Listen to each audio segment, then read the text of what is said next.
2024 was an insane year for music, so there was a lot of albums I missed, ignored, or just didn't talk about. So here's a chronological review cluster of albums I listened to and my thoughts. Welcome to Music Time. Hey. Music time. Starting off with American Dream by 21 Savage. By the end of the year, I definitely forgot its existence, but there are some bangers on here. The production and beats are great on some songs. The rapping is completely fine. I don't really see any novelty when it comes to that. And I wish he experimented more, to be honest. 59. They started calling me veterans. On my dick, they jacket just like the Letterman. All Is Yellow is a feature-heavy album that had a lot of potential, but the rappers completely carry the project, and production is mostly generic and bland. I'd say there are only 3 great songs on here, 42. Vultures 1 came out just at the right time for me. I listened to it once, and there was like, no way I didn't like it. Like, come on, it's a Kanye West album, there's no way it could be bad. I was wrong then. It's offensively bad, and also offensive in other ways. The songs I liked quickly became overplayed, it's boring, and there's not a single objectively good verse. 2. Kid Cudi with Insano. It's just okay. The opener Human Made sets off like a really exciting precedent, but then nothing else gets even close to it. 33.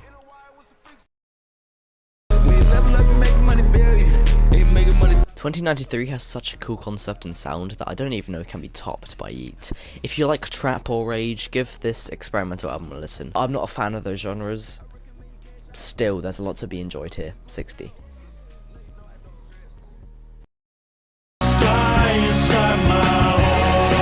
Jacob made an odd, interesting, and somewhat enjoyable amalgamation of different genres.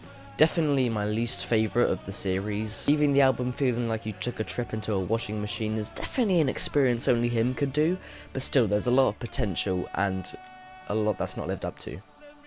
I don't know the score. The white bitch do what I say. You rap niggas stay on. Blue Lips is one of my favourites of the year. Some of the most replayed songs, Thank God for Me and the masterpiece of Ohio. There's not a single miss. Consistently amazing bars, beats and flows. Contender for the best hip hop album of the year. If the Grammys had any taste. 95.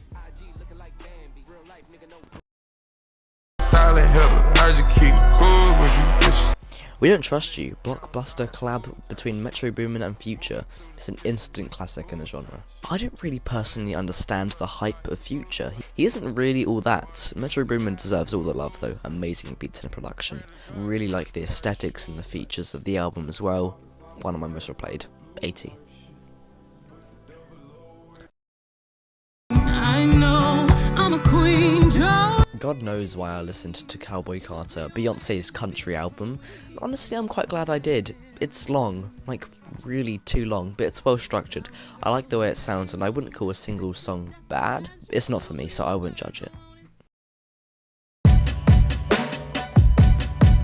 Dark Times is a truly mature experience. Vince Staples dealing with his life, his problems, doing it in such an effortless and inspiring way, whilst creating amazing, catchy and highly listenable songs. Far too underrated. Once again, contender for best album of the year.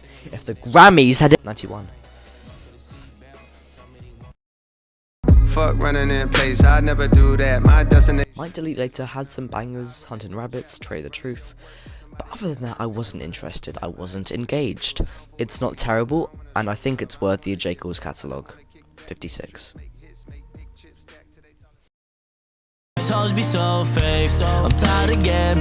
Young Genius by Lil Mabu is a masterpiece.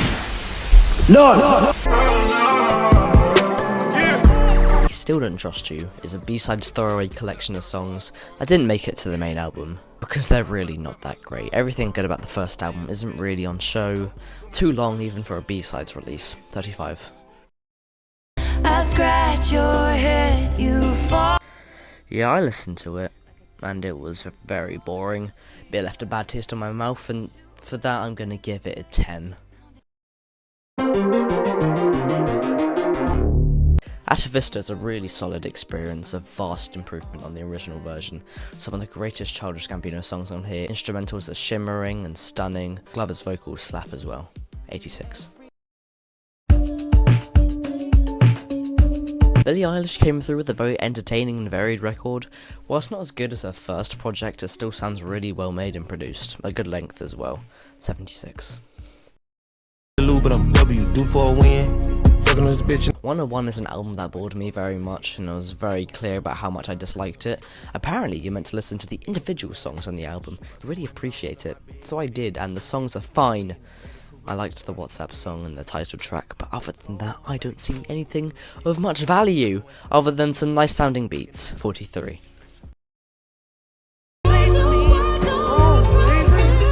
Wild is a neo-soul R&B collab with Anderson .Paak and Knowledge. The production is so very smooth, the vibes are great, despite the songs being about heartbreak and other issues. The features are amazing, Earl Sweatshirt, Thundercat, Deliver in Spades. Fantastic project. 88.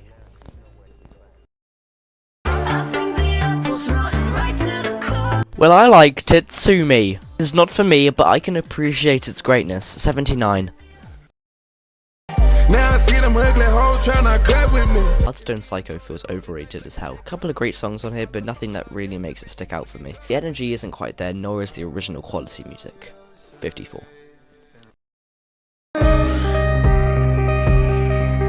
Bad Cameo was a great collab between two artists, so I didn't even think could complement each other. Original ideas, a great vibe and production. Coyote really uses his voice well, but there are some meh moments on here. 76. Still Woozy proves psychedelic bedroom pop is a really strong suit. Very easy to listen to, breezy while still being entertaining and re-listenable. But nothing too special or amazing. 70. Timeless is how to do a producer project. Focused on club bangers, Kate Janada helms a superb album with a great guest list. Incredibly enjoyable to say the least. 86. Lupe Fiasco channels an energy like no other in my favourite jazz rap album of the year. It has everything, production, energy and writing is off the charts. Some songs may be better than others and more replayable, but still, short yet extraordinary experience. 90.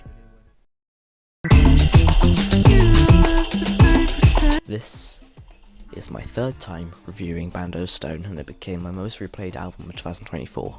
Lithonia, No Excuses are some of my favourite songs of last year. Just a really, really solid project. 80.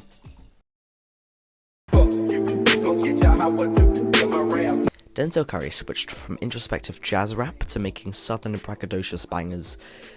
Quite the unexpected change, but this works. A mixtape that's so much fun to listen to, charismatic and enthusiastic. Obviously not a masterpiece or an exploration of any deep themes, but it's still a really enjoyable listen. 82. Blind people and deaf people suck. Eminem came back with his best album since Marshall Mathers 2, but is that really saying anything? I mean, a very conflicted album where he battles Slim Shady, saying the most kind of almost controversial, but it sounds too stupid to be anyone's actual opinions stuff ever. But there are some great songs on here. Fuel, Guilty Conscious 2, and Toby have some great rapping. But other than that, it's goofy, but it's entertaining. 55.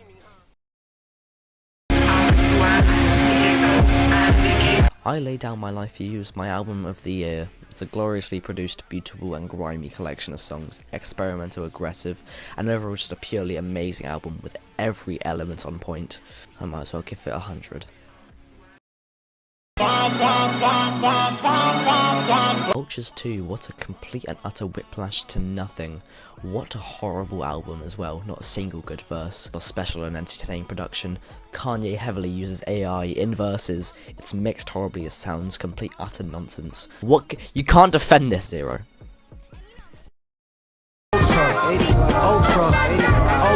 Logic, he did it. He made an actual solid album with a whole concept and story and everything. The rapping's really good, the concept is amazing as well, and the length complements it well. I'm gonna give it an 85. The gang's all here. Djesse one day will be one of the biggest female rappers of all time. Right now she's already very hungry and already very talented, but this album isn't really it. There are some big highlights, but also some duds. Great energy running through and an enjoyable listen, but I think the songs are too short. We need more. 66.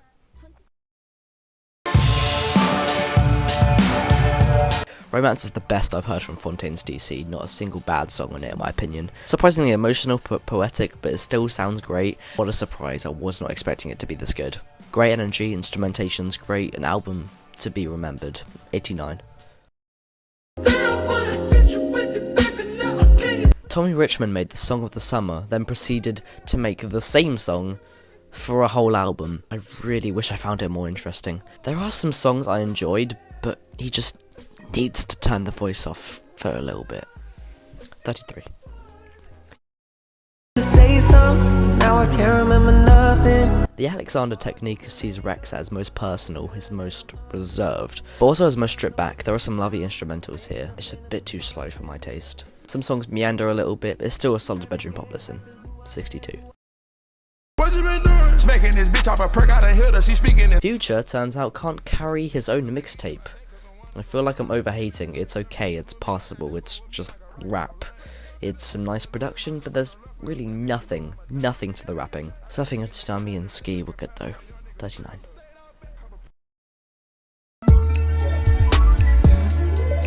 The 4 extra tracks add a lot to this project. Some of the best and well-refined deluxe tracks that add a lot to the regular version. Satellite Business 2.0 is my favourite song off here. 95.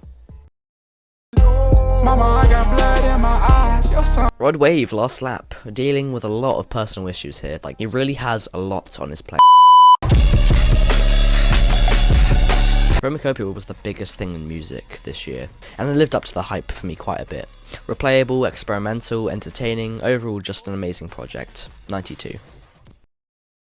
Slant, $G's, like Vito Genovese. Freddie Gibbs is on the winning streak of the ages here. He's not made one bad album. Short little gangster jazz rap EP with some good melodic jazz sounds, solid verses but nothing too fantastic. 70. Lil TJ has not changed up his style once, and it's getting frustrating. The project, it's fine, it's quite inoffensive, and it's hard to give any criticism to it, considering everything isn't that awful. I liked some of the beats, I liked Back to the Wall, nothing else though. 43. 2024 music. Playboy Carti delivered one of the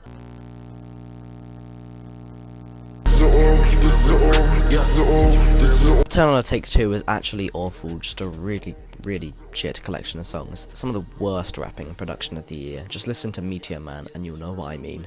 If anything, it's entertaining. 18. Still Praying, the first West Side Gun album I listened to was really good. Beautiful beats and production. But the bars and verses I didn't really think much of. Interesting listen though. The call-outs are unironically really funny. 79. Last album, GNX. Kendrick always packs so much into these projects, and this is the most straightforward one. If anything, after leaving his record label, I think this is a transition album, which is not a detriment at all. This just proves that the best rapper of the generation cannot miss. Every verse, every instrumental has so many influences and layers in them. But the weird thing is, I can only say positive things. I know this is not near Kendrick's best. If anything, I think it's a warm-up till the next thing. 82. And this is my ranked list. If you think I missed one, drop the album in the comments and I'll give you a short review. Bye!